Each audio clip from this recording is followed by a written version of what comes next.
إن الحمد لله نحمده ونستعينه ونستغفره ونعوذ بالله من شرور أنفسنا ومن سيئات أعمالنا من يهدي الله فهو المهتدي ومن يضلل فلا هادي له أشهد أن لا إله إلا الله وحده لا شريك له وأشهد أن محمدا عبده ورسوله يا أيها الذين آمنوا اتقوا الله حق تقاته ولا تموتن إلا وأنتم مسلمون يا أيها الناس اتقوا ربكم الذي خلقكم من نفس واحدة وخلق منها زوجها وبث منهما رجالا كثيرا ونساء واتقوا الله الذي تساءلون به والأرحام إن الله كان عليكم رقيبا أما بعد فإن أصدق الحديث كتاب الله وخير الهدي هدي محمد صلى الله عليه وسلم وشر الأمور محدثاتها كل محدثة بدعة وكل بدعة ضلالة وكل ضلالة في النار.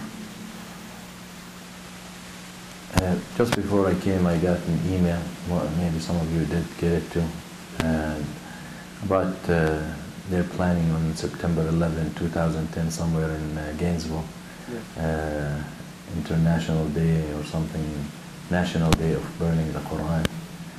I said, let them burn it. Number 12, let them burn it. The Quran is preserved in the hearts of the people. And these hearts they cannot reach and they don't have hand on. So these people just, inshallah, I don't recommend and I do not think it's wise to be circulating those emails and giving those people the privilege of getting more views on their videos. But when the believer sees this stuff and when the Muslim who knows his deen very well sees this stuff, he should know and he should be optimistic that the victory of Allah subhanahu wa ta'ala is coming. Because when Allah became cheap in our lives, we became of no worth to Him. But His book and His word and His prophet and His religion are still of great worth. And when they are insulted, then expect the victory. That's why the Salaf of this Ummah and the companions, they used to say that when we will try to conquer an area and we spend few days, we cannot conquer it. Once a person from behind the fortress will show his face and curse the Prophet ﷺ, we know the victory is happening. We know the victory will come. And a day or two later we will have victory and we will conquer these kuffar. So inshallah, let them do what they want. We just, as Muslims, we need to do what we need to do. And we need to do what we have to do, as Allah subhanahu wa ta'ala has directed us. Tonight, inshallah, we start the next section of Kitab al-Nikah, and this Bab al-Shurut fi al-Nikah. And this is different than Bab Shurut al-Nikah.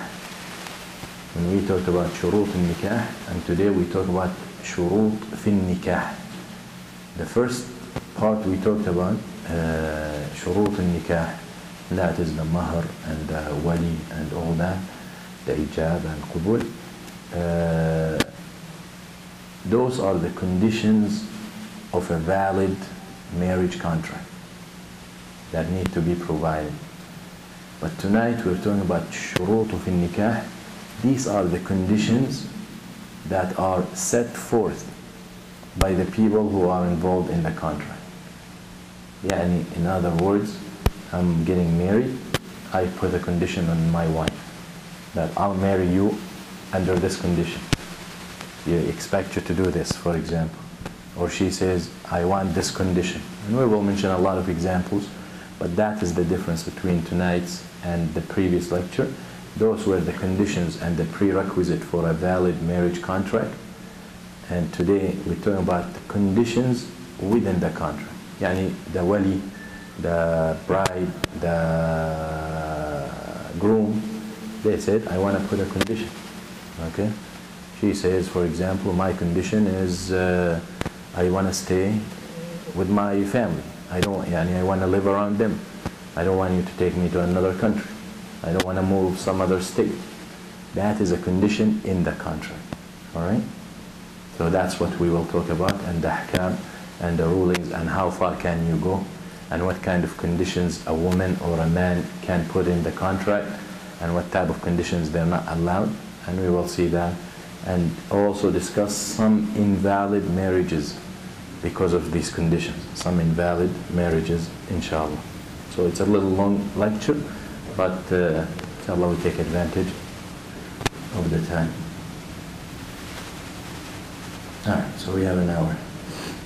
قال المصنف رحمه الله: باب الشروط في النكاح إذا اشترطت المرأة دارها أو بلدها أو ألا يتزوج عليها أو ألا يتسرى فلها شرطها، وإن لم يف به فلها فسخ النكاح، لقول رسول الله صلى الله عليه وسلم: إن حق الشروط أن توفوا بما استحللتم به الفروج.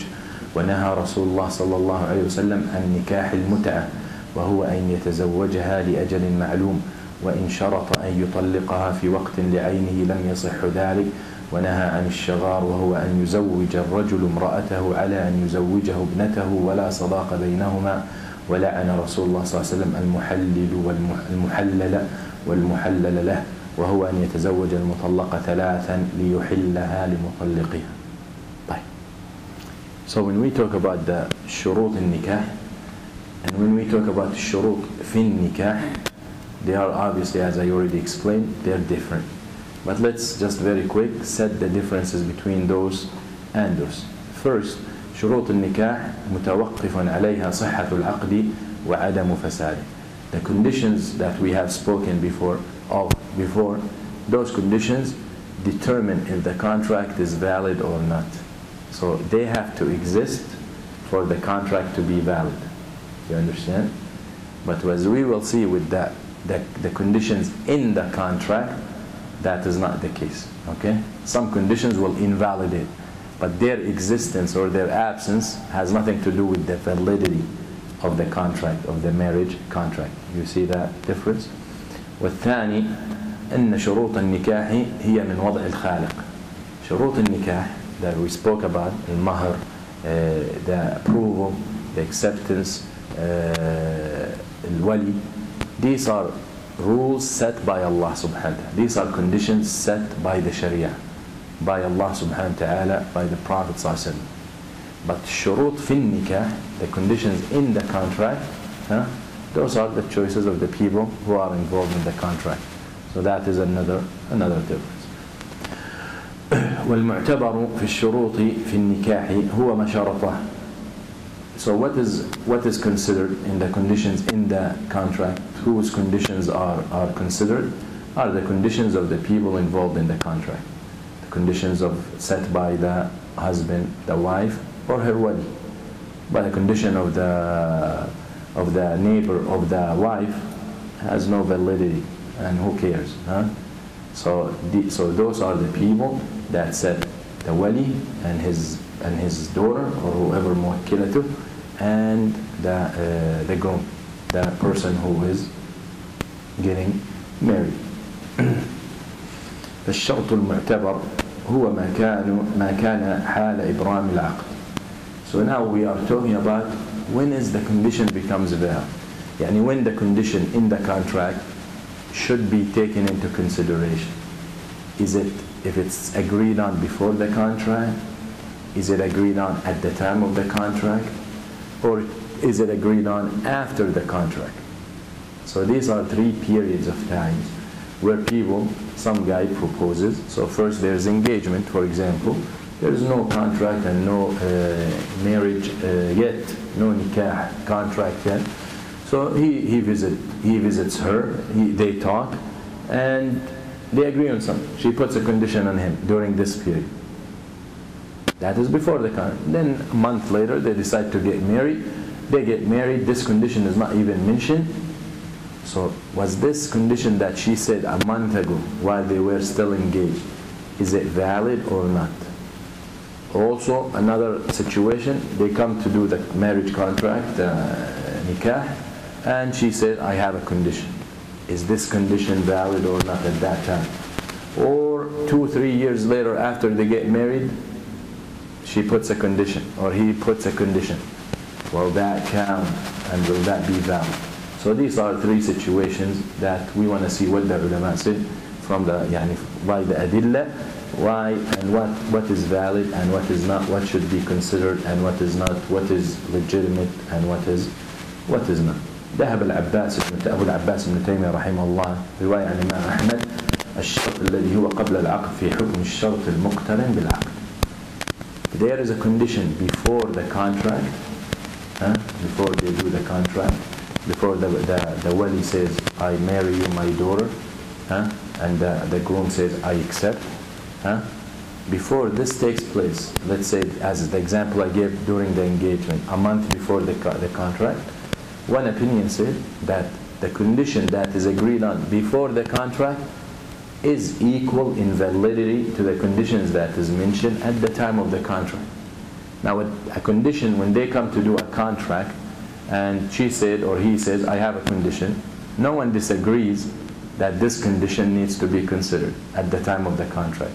The difference you see is at a condition before the contract and a condition after the contract. So the one muqtarin bil aqdi and the one takes place at the same time simultaneously, that is not of a place for disagreement. So the agreement is, this is a condition valid at the time of the contract.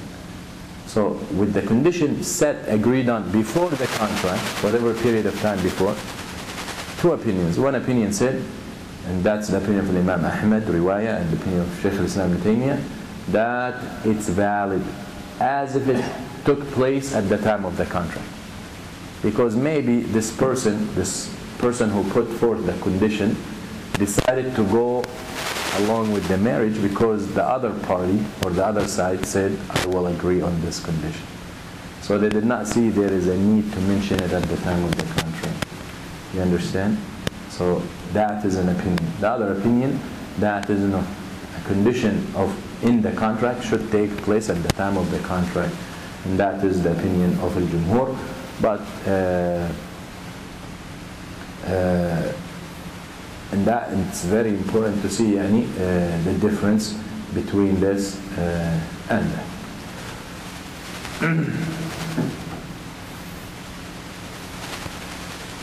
The condition after the contract, the situation that the condition after the contract, the husband and the wife get married, into a fight, she leaves to her parents' house, as they usually do, and he goes to make up with her. Fight. So when he goes to make up, they sit with him, her parents, her family, maybe he brings some of his family, they sit, and they agree. Listen, Ibn al-Halal, you want your wife back, she has this condition. Okay? Let's say, for example, he's stingy. He doesn't spend on his wife. He doesn't give her money to fulfill her responsibility. He doesn't fulfill his responsibilities toward his wife. So they say together, listen, you want her back?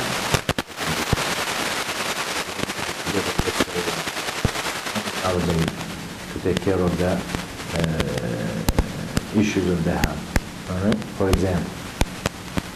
So he agrees. So is this condition considered valid and needs to be respected? And if he does not fulfill it, is the aqd, yafsakh, she has the right to leave the marriage or not? And that is another opinion amongst the ulama. رجح ابن رجب رحمه الله أن يكون في حكم الشرط المقترن. Okay, so one opinion said no.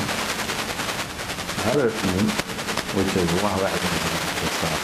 more valid, is that if they both agreed, if they both, the husband and the wife, agree on that condition to continue their marriage and their relationship, then it has to be fulfilled. Right? Then it will be considered as if it's a condition set at the time of the contract. Clear? That is very important, and that is a strong opinion amongst the ulama. أقسام الشروط في النكاح. So now we talked about the time of the condition. We said it can take place before, can take place after, and can take place at the time. شروط في النكاح يعني the conditions set by the husband or by the wife, by the person who's getting married, he or she. She said, I'll accept the marriage if you do this, if you promise me this. I want to continue my education. I want to continue working. Or I don't want to leave my town. I want to live around my parents. This and that, all these are conditions. They can agree on that before the contract, they can agree on that after the contract, and they can agree on that at the time of the contract. And we already discussed the opinions of the ulama. Now we talk about the types of conditions. People, when she says, I want this condition, or when he says, I want this condition, very much all conditions fall into two types. Okay? Conditions that are يعني شرعي and legitimate, and conditions that's called يعني الشرط الصحيح. وفي condition فاسد, condition that is condition is illegitimate, يعني it does not make sense. And the reason it does not make sense, obviously, because it goes against either the intent of the marriage contract or it goes against the Sharia.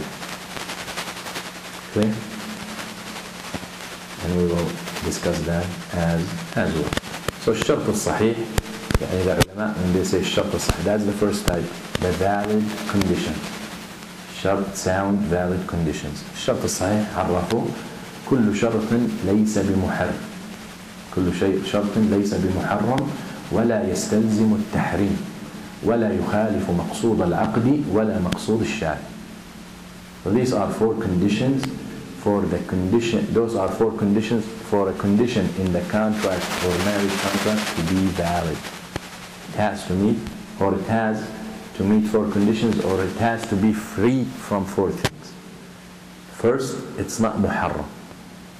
The condition to be sound, it should not be a condition of requesting a haram thing. يعني for example, a wife says, I'll marry you, but every day or one night a week we have to go, for example, to a nightclub. Alright? Now you're laughing. I've seen these things. I've seen them in marriage contracts. If I sit with you and show you or talk to you about the conditions people put, and you will be having a nice night. Alright? Obviously, going to a nightclub, mixing with people, men and women, no restrictions, alcohol, syrups, music, dancing, all that is haram. So the condition to be sound should not be a condition of doing something haram. فلا يعني condition first محرم لا يكون محرم.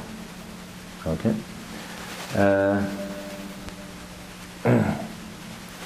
Another thing قال ولا يستلزم التحريم. يعني to take place for this condition might seem fine, but to achieve it you have to do something haram. Obviously you cannot do that. Okay, I will talk about that. يعني for example,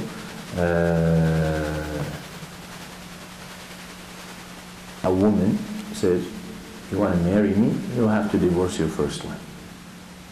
Now divorcing a second wife is not haram, but to fulfill this condition it becomes haram.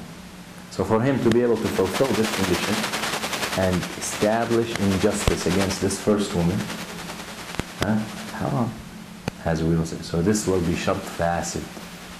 Alright. Another thing, ولا يخالف مقصود العقد. مقصود العقد يعني the intent behind the marriage contract. Period. Okay? So for example, the intent behind marriage contract for a husband to enjoy his wife, let's say in bed, one of the intents, one of the goals, to protect himself and his chest. So she puts the condition, I marry you, but no bad stuff together. Yeah, no sleeping together. So, because someone who's going to put this condition, the only reason she want to put it because she thinks it's bad stuff, right? And this goes against the intent of marriage contract. Or we can get married, but I don't want to see you. And that can, well, you know, there are a lot of marriages like that. For papers, for this, for that. Alright? That's very important. So any condition that set forth that goes against, or that goes against the intent of the marriage. Why يعني marriage, the intent of marriage is الاستمرار, continuity, ديمومة, مودة, الرحمة, you know, fulfilling someone's desires and needs in halal way. If any conditions take this away, obviously those goes against the intent of the marriage, so become invalid. Alright? ولا مقصود الشارع. مقصود الشارع يعني can go to the محرم as well. مقصود الشارع يعني any condition against the book, the Quran and the Sunnah. Any condition against كتاب الله, سنة رسول الله صلى الله عليه وسلم, that is considered مقصود against مقصود الشارع. Alright? So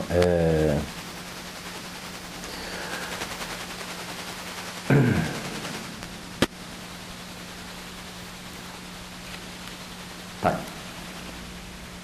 الشرط الصحيح.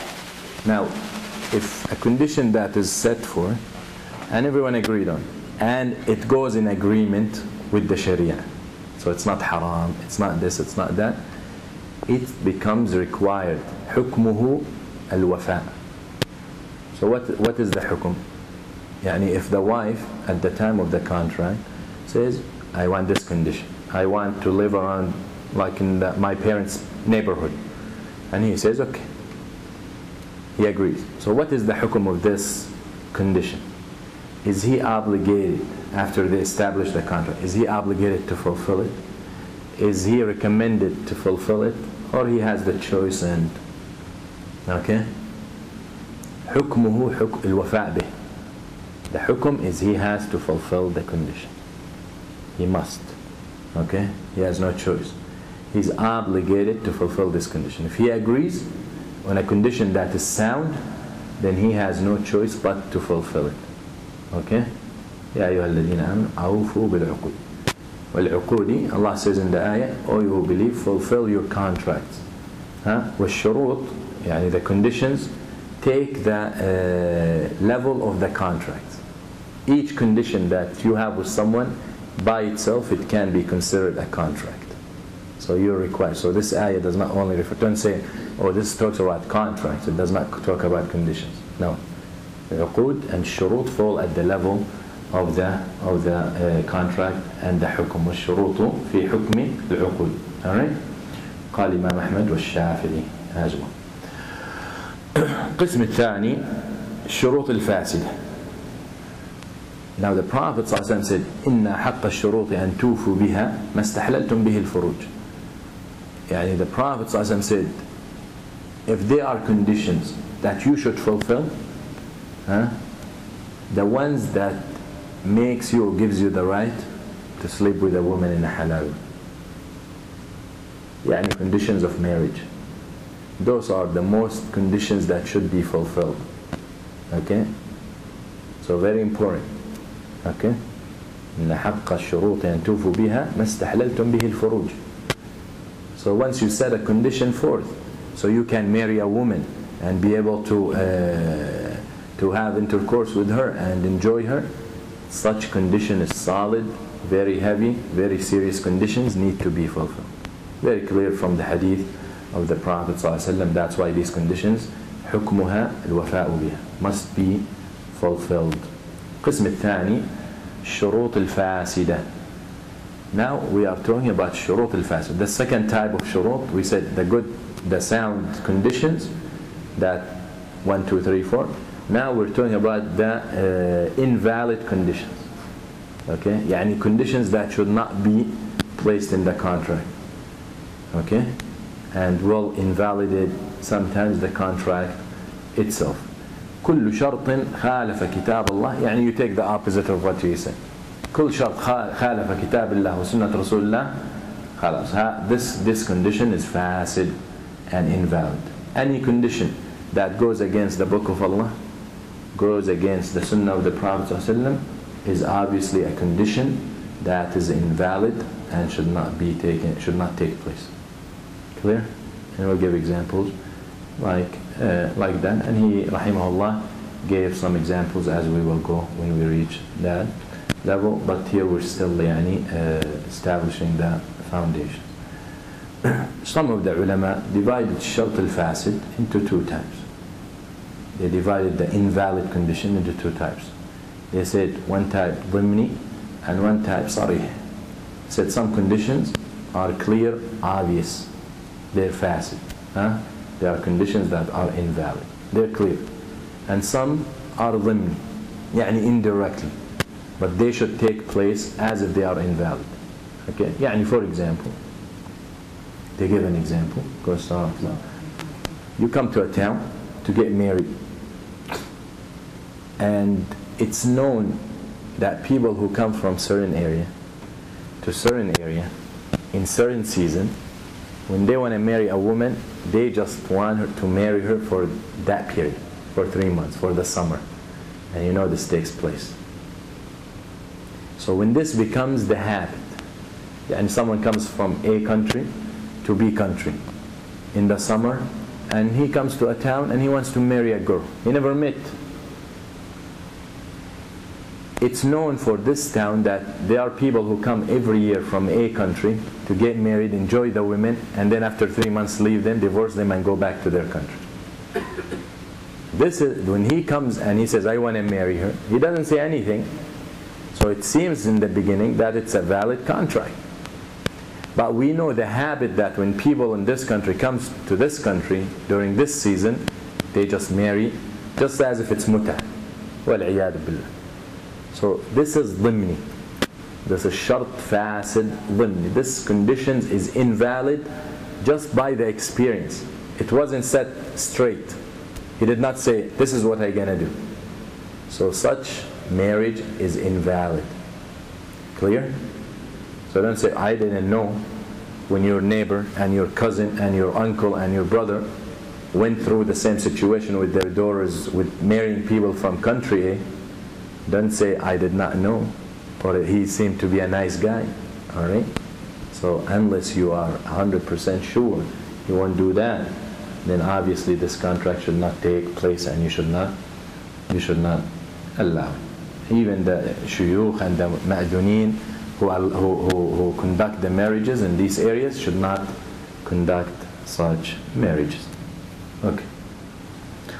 يقول النبي صلى الله عليه وسلم: ما بال أقوام يشترطون شروطا ليست في كتاب الله كل شرط ليس في كتاب الله فهو باطل وإن كان 100 شرط كتاب الله أحق وشرط أوثق.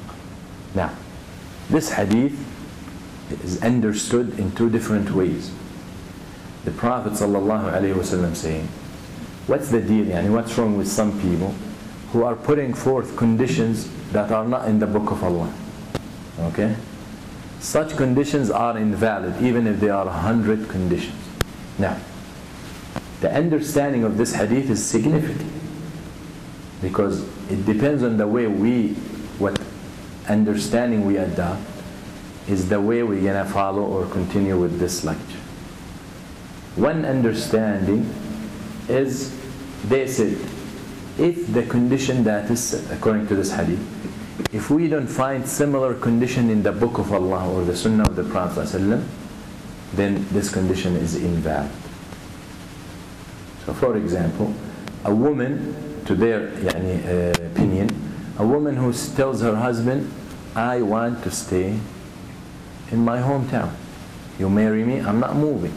Don't take me to another place, don't take me to another city, don't take me to another state or another country. So they're saying, we look in the Quran or we look in the Sunnah, did such condition ever existed? If there is a situation that was approved similar to this, then we accept. Clear? If we don't find such condition in the book of Allah or the Sunnah of the Prophet, then we don't accept. That's one understanding. The other understanding, which is Allahu A'lam, the closest to the truth, because people have conditions. The Quran is not just set there for conditions, to put conditions and stories, and you're not going to find every scenario and every situation. The other opinion says this hadith means any conditions that goes against the book of Allah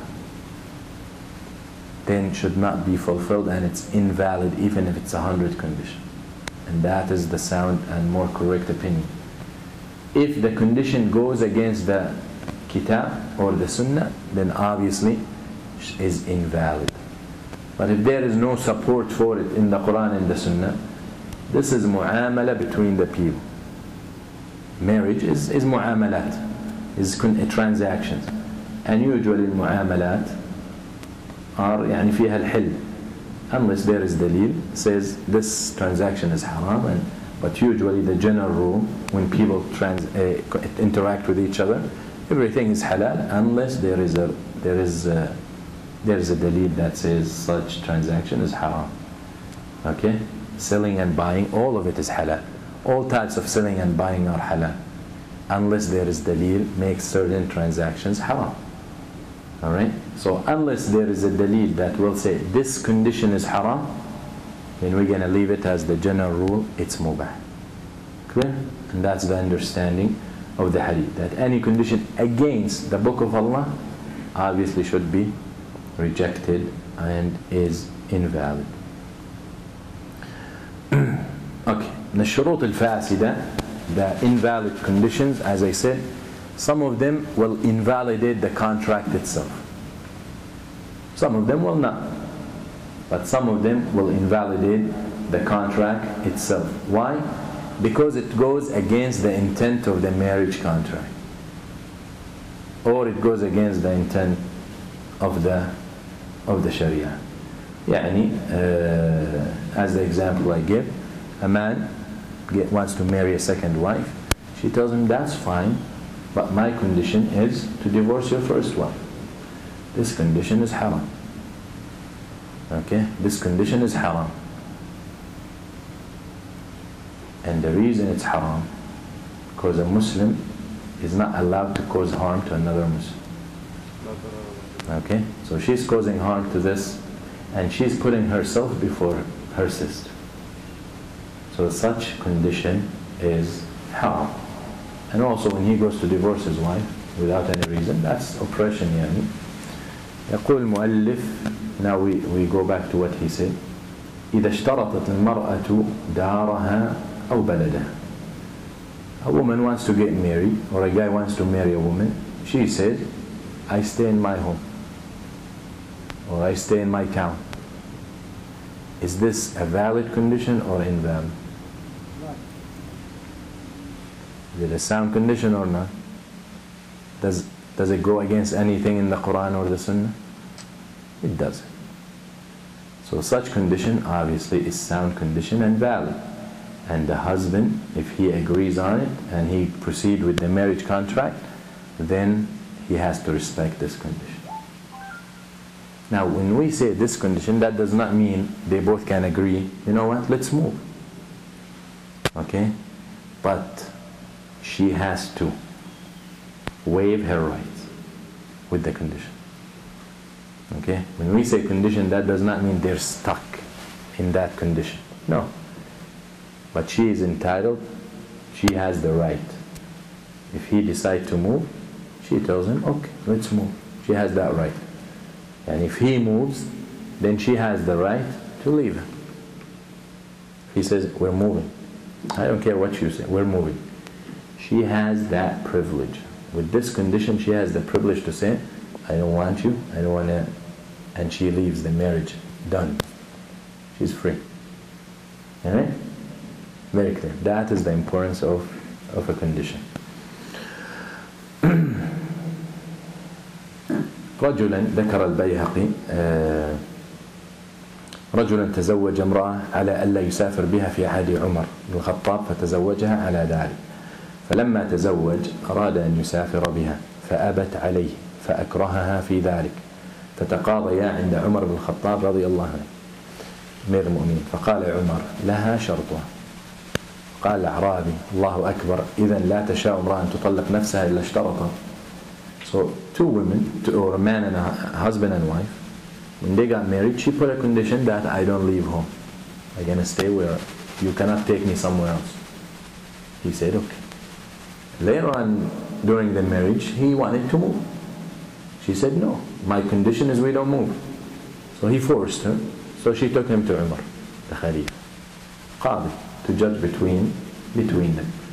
So when they told him the story, Umar said, she has the right. She has the condition. She's entitled for her condition. So the Arabi said, Allahu Akbar. Yani this, for him, he's saying, this is impossible because every woman who wants to divorce herself will put a condition. So in the future she wants to, because you know, divorce and the isma in the hands of the man. The man is the one who has the right to divorce the woman, not the woman. So he said, this Arabi or this Bedouin, he said, so from now on, any woman who wants to divorce herself, she'll put a condition at the time of the contract. So if you end up have to fulfill, if you have to go against this condition, then she has the power to divorce you. Alright? قال عمر مقاطع الحقوق عند الشروط من اشترط على نفسه شرطا فهو عليه. خلاص. Umar رضي الله عنه said مقاطع الحقوق عند الشروط. يعني you lose your rights because of your conditions. If you agree on a condition, that condition might make you lose a right. So it's your choice to agree on it or not to agree. So at the bottom line is, you agreed. So what do you want me to do? So once you agreed to it, you took away your right. That's why he said, once you put a condition on yourself, that condition might take away some of your rights and privileges.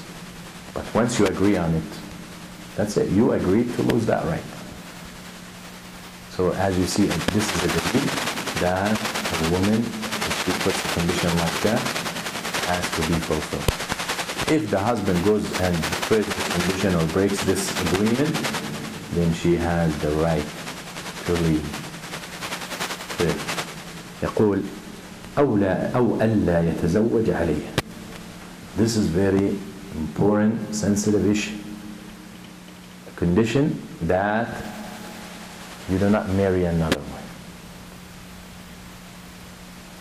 You know, it's permissible for the man, the Muslim man, to marry more than one. 1, 2, 3, or 4. So she comes, he wants to marry her. She knows him Harris, you know. He loves to get married. Huh? So she says, my condition, you don't marry a second wife. Is this condition valid or invalid? It's against the law of Allah subhanahu wa ta'ala. Is it? Huh? Lay. It depends if the wife before she can marry with him, she tell him you only have me. Huh? Because if she tell him that to him, he can marry somebody else, because before they get married, she makes sure she said that to her husband. Okay. So She said, when they got married, or at the time of the contract, she said, you want me to accept you as a husband, you cannot marry a second wife. Is this condition valid or invalid, according to what we established? We said the bottom line for an invalid condition is to go against the Quran or the Sunnah, right? Is this hadith, is this condition going against the Quran or the Sunnah? No, because he married more than one wife.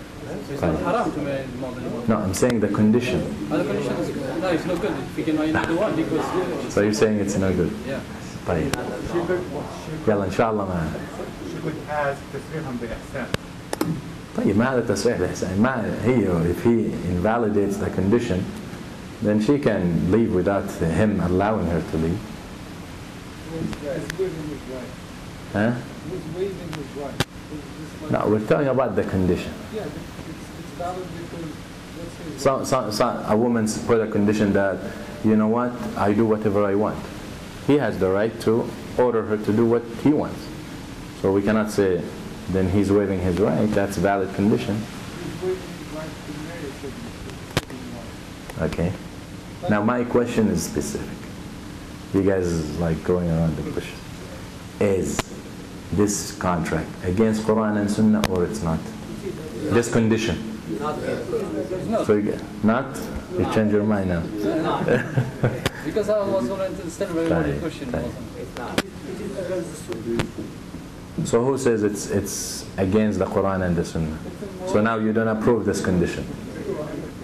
It is there, but if he approved, No, we said an invalid condition is what goes against Quran and Sunnah.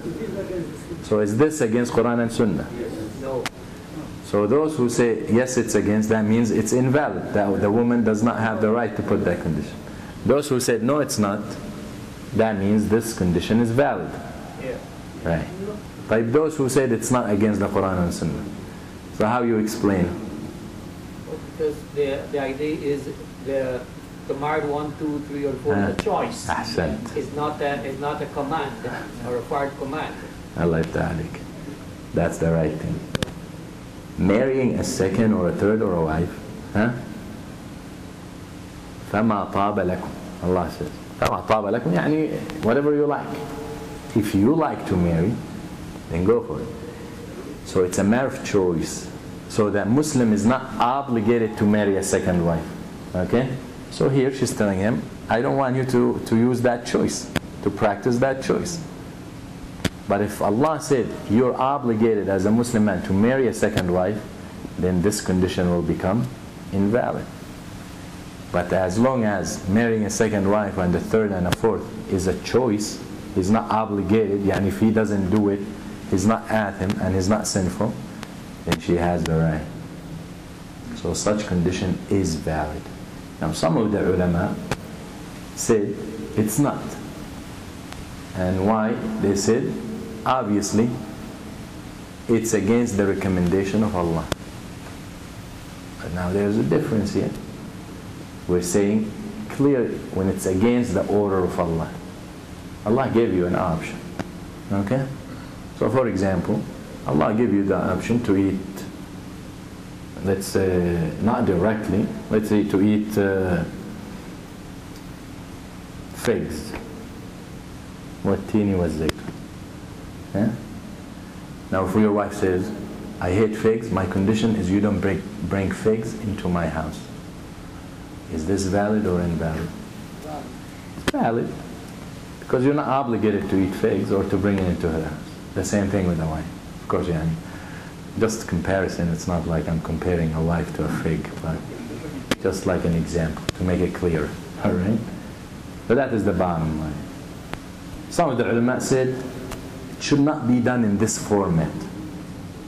The right way to put it is the woman should say, if you marry a second wife, then I have the choice to stay or to leave. So this way they said she has a condition and at the same time she's respecting more the recommendation of Allah subhanahu wa ta'ala. Yani she's not taking away from her husband. But when she said you cannot marry a second wife, they're saying she's taking away her husband's right. Alright? But the bottom line is this condition is valid. so we go with this opinion that says it's valid as far as the woman does not put a condition that will put the man in a position where he cannot fulfill an obligation with Allah. How? This is the condition. What obligation?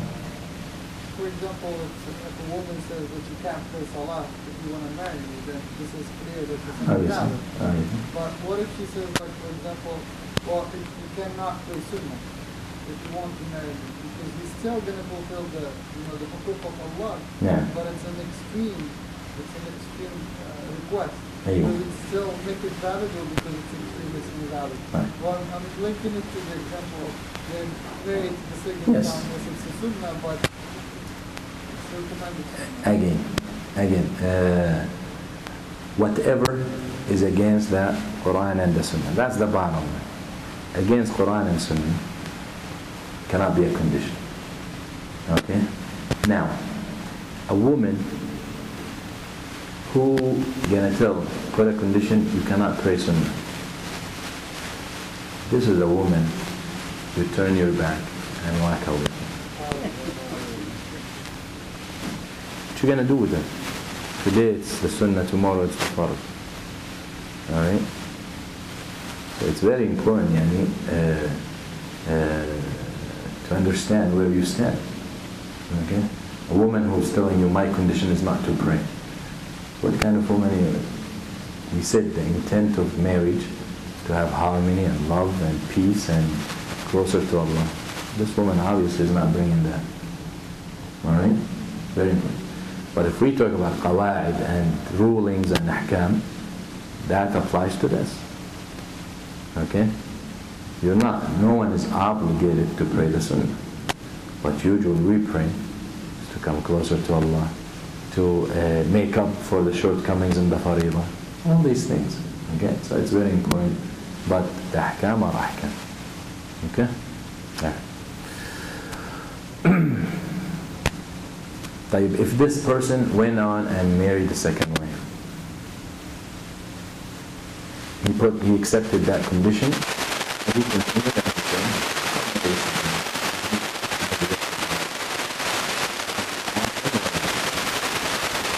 did he commit haram? Not by marrying the second wife, by the marriage, but he committed haram by breaking his promise.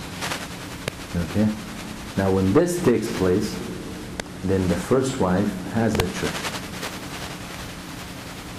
Okay? Has the choice, even if the condition was, if you marry a second wife, I'm out.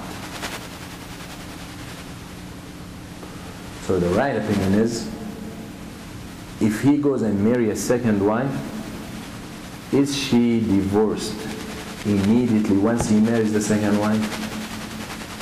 Or she has the option still? Wallahu a'lam, the right thing, she still has the option. She wants to continue, she continues. She doesn't want to continue, she walks out. العقد انفسخ. يعني the contract breaks. There's no need even for divorce. The contract becomes null if she chooses that. Alright? And her iddah starts. He doesn't need to divorce. Because someone will marry, a second wife, will break the condition and say, I don't want to divorce you. So what is the importance of the condition? In fasakh al-aqd, the contract becomes null if she chooses. That's why Umar told him, you gave up your right. Now she has the choice to divorce indirectly. Alright? So the consequence of such marriage, there was a condition and he went on against the condition. The consequence, يكون آثم. He's sinful because he betrayed the condition. يكون لها الخيار إن شاءت بقيت معه وإن شاءت ذهبت إلى أهلها وفسخت. She has the option either to stay or to leave. Alright? ولا يلزم طلاق الزوج, as we said. يقول أو ألا يتسرع عليها. إيش يعني ألا يتسرع عليها؟ يعني he cannot have إماء. Okay? She said, my condition is you cannot have slave women, for example, when they exist. Okay? He agrees and that's fine and applies the same rule. يقول فلها شرطها وألا يتسرى بها بغيرها أو ألا يتسرى فلها شرطها وإن لم يفي به فلها فسخ النكاح. If he does not fulfill the condition, then she has the right to walk out. That's it, to end the marriage. Then he goes لقول الرسول صلى الله عليه وسلم إن الحق أحق الشروط أن توفوا بما استحللتم به ونهى رسول الله صلى الله عليه وسلم عن نكاح المتعة. Now he talks about certain types of marriages that are forbidden, and the reason they're forbidden because of the conditions. Alright?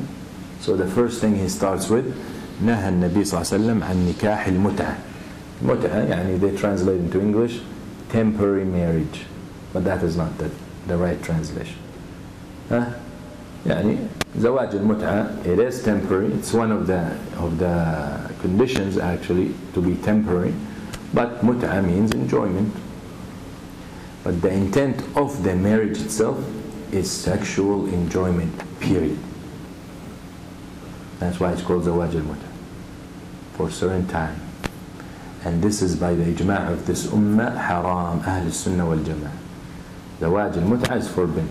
The only people who practice that are Rawafid, Shia, Ithna Ashri. Those are the people who allow Zawaj al-mut'ah. They say it's permissible. Actually, you draw yourself closer to Allah by doing Zawaj mut'ah. And the last fatwa I read for Muqtat al-Sabr. You know the guy in... yeah. This Muqtat al-Sabr, he has his army, so one of the women, or some of the women send him a question. Can we do your army? شو اسمه جيش المهدي. أنت من العراق، أنت تعرفهم. أهل مكة أعلم بشعابها. They send him جيش المهدي, and they're working hard and they're defending Sharia and they're fighting for the deen of Allah. Yeah, all that is like just nonsense. This and that, but they have desires and they're busy in fighting and in jihad, right? So is it allowed that we offer ourselves for them to enjoy?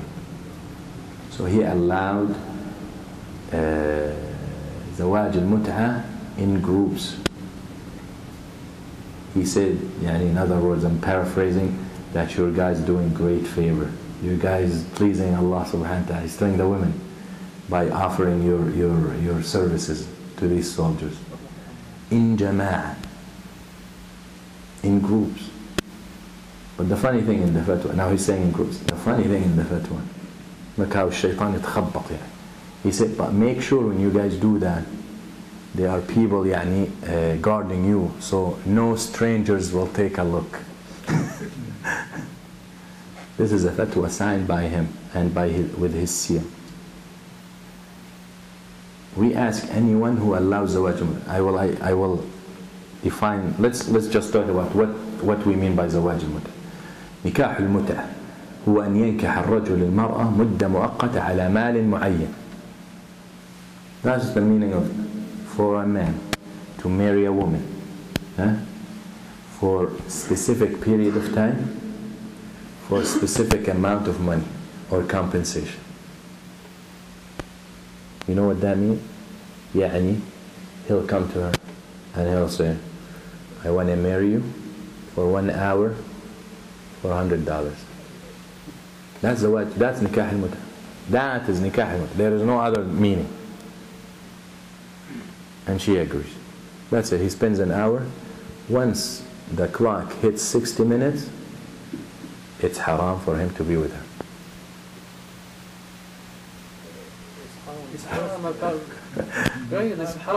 In the beginning. But for them I'm talking. That's the meaning for them. For them, once the 60-minute hits, it's haram.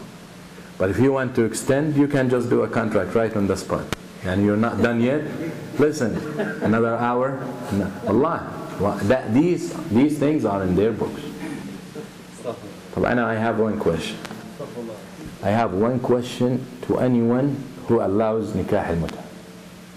One question. If he can answer it, then no problem. We'll go with it. Will you give your daughter or your sister in nikah al-mut'ah? Will you accept to marry your daughter for a guy for 1 hour for $100? No. If he says yes,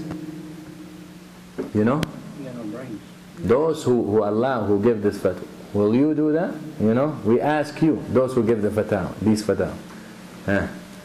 واحد نفسه عالم من جماعة الإخوان سأله قال له أنت بإمكانك تزوجني بنتك لأن أنا جاي من العراق من الموصل وجاي عليهم ضيفه قال له أريد أتزوج بنتك المتعة أنا قصد هو ضحك عليه قال له نو قال له السبب قال له أنتوا عوام قال له ما تسمح لي تسمح الآخرين معك تسمح قال له لا قال له واحد قال حاول allow it for Muslim women and you don't allow it for your women. Of course, they don't. أقول لك على أساس إنه في زمان عمر اللي لازم مو كانت في زمان النبي. هاي زمان عمر. لا حرمها الرسول صلى الله عليه وسلم. This is haram, and the hadith It was allowed for a certain time, and then the hadith made it clear it's haram. And the amazing thing with the hadith is narrated by Ali bin Abi Talib. علي بن أبي طالب said حرم النبي صلى الله عليه وسلم نكاح المتعة والحمر الوحشية يوم خيبر. علي بن أبي طالب. Alright? So it's very important to understand this marriage. You tell me, this scenario sounds like what? Prostitute. You pay someone. Now in this nikah, there is no need for wali. There is no need for idda. There is no idda. There is no inheritance. While during this hour, if he dies, she doesn't inherit him already. Kind of marriage is that. Actually, in some of their riwayat, in their books, and one of their books is Al-Kafi, the most authentic book for them. Kafi lil-Kulayni. Their riwayat that Sadiq, of course, all their reports Ja'far al-Sadiq, and they claim, and he is free from all their claims, that he was asked, a woman or a man who did mut'ah with the woman, but before he did the mut'ah, he asked her if she's married, a regular marriage. So he asked him, this man asked Sadiq, should I, she said no, so he broke the contract or something like that. But the bottom line is, Sadiq told him, why you ask? Why you bother? Why you care if she's married? Look, whether you're married or not, go do mut'ah, right and left, yalla, enjoy yourself. That's what this. So obviously this nikah is batil, is invalid marriage and haram. Alright? Very clear. Alright. Actually, on the website for Sistani, alright? Ibn Allah ma yastahiq. Sistani is one of their greatest ayat. They call themselves Ayatullah. And know that for Ahl al-Hadith, ulama al-Hadith, when they say someone is ayah, that means ayatun fil kadhib. For ulama al-Hadith, when one of the ulama al-Hadith, what you say about so and so, he will say he's ayah. Ayah, a sign, or ayah. So what they mean when they say someone is ayah, meaning ayah in lying. And those people will go to call themselves ayat. They're ayat in lying. And that's their deen. كما قال شيخ الإسلام ابن تيمية, he said سبحان الذي خلق الكذب وأعطى 9 أعشاره للرواة. He said, praise be to Allah who created lying, and He gave 9/10 of it to Shia. That's their deen. Their deen is all about lies. There is not even one hadith with a sound sanad in their whole books, all their books. And I watched a debate one time, and Sheikh, the Shia, the one from the Shia side, the Sheikh from the Sunnah, what's his name? مين؟ لا عثمان الخميس من الكويت. He said in front of the TV, and this is al-Mustaqilla in London, I think. He said in front of the TV, he said to my beloved brothers from the Shia, and I'm going to ask one question to this man who's your scholar, you send him to debate. Give me one authentic hadith from all the books of hadith of Shia. Give me one with the right sanad, with a sound sanad. He couldn't. He couldn't.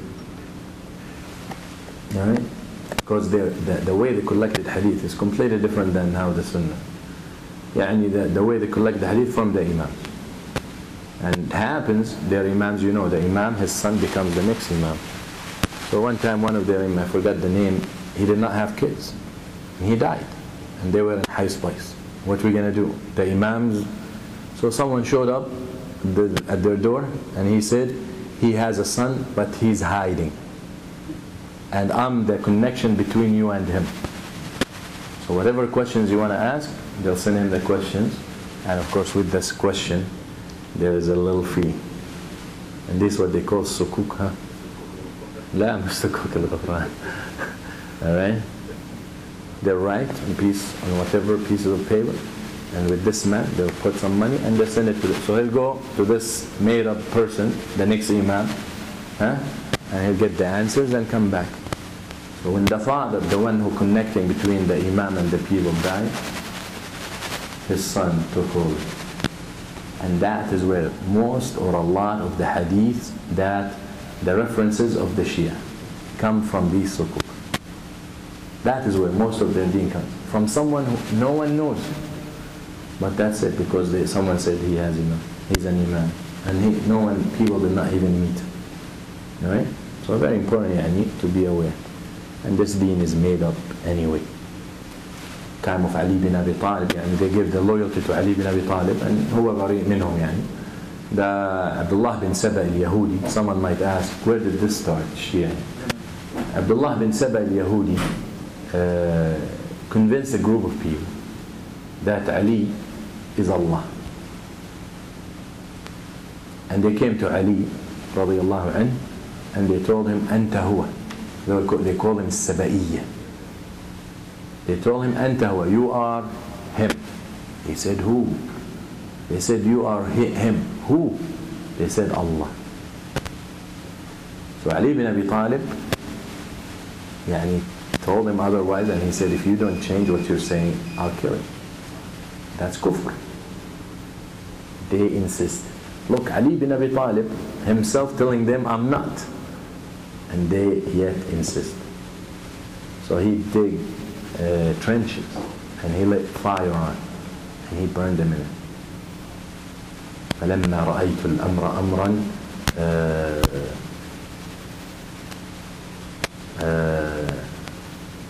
he said in a line of poetry, he said, when I saw the matter very serious, أججت ناري ودعوت قنبرة ولما رأيت الأمر أمرا منكرا أججت ناري ودعوت قنبرة. قنبرة his servant.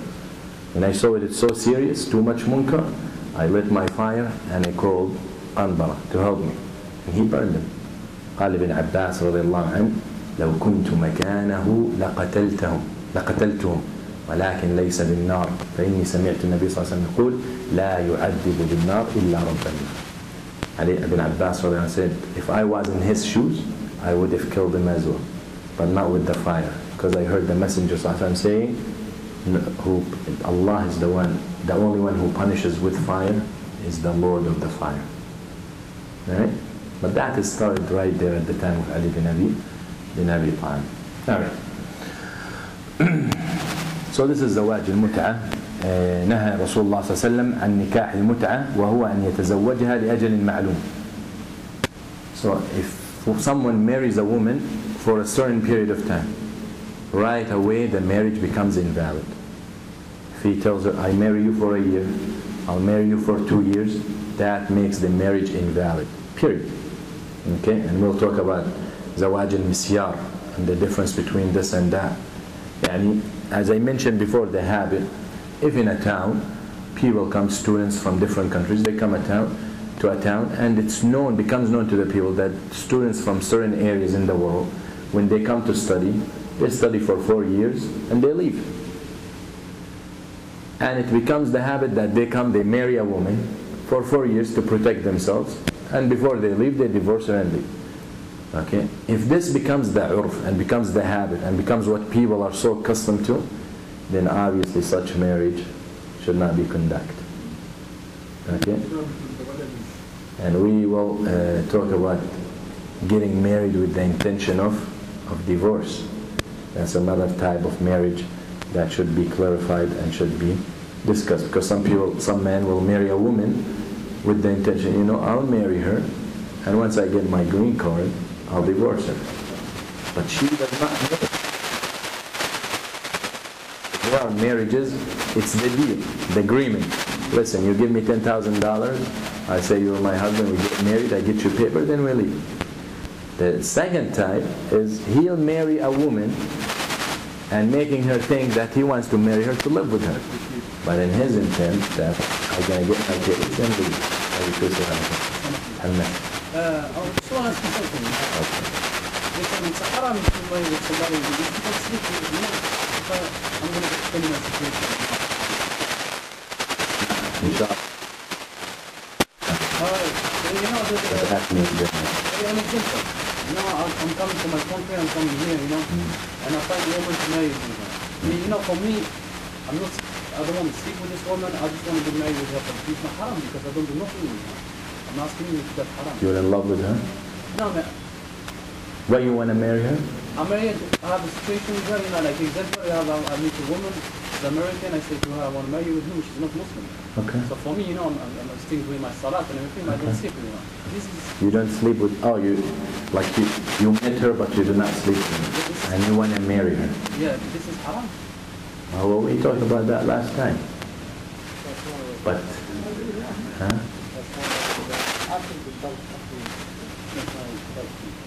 That's a question. I'm going to repeat again if you don't know. To marry a non-Muslim? And a Muslim. That's your question?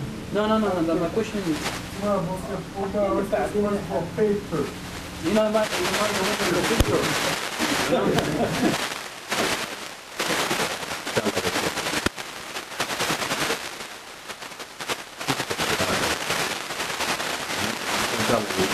We continue. I told you this lecture is this lecture is a little long, so inshallah we'll continue next time. قولوا قولي هذا أستغفر الله لي ولكم وشكرا على محمد جزاكم الله خير. السلام عليكم.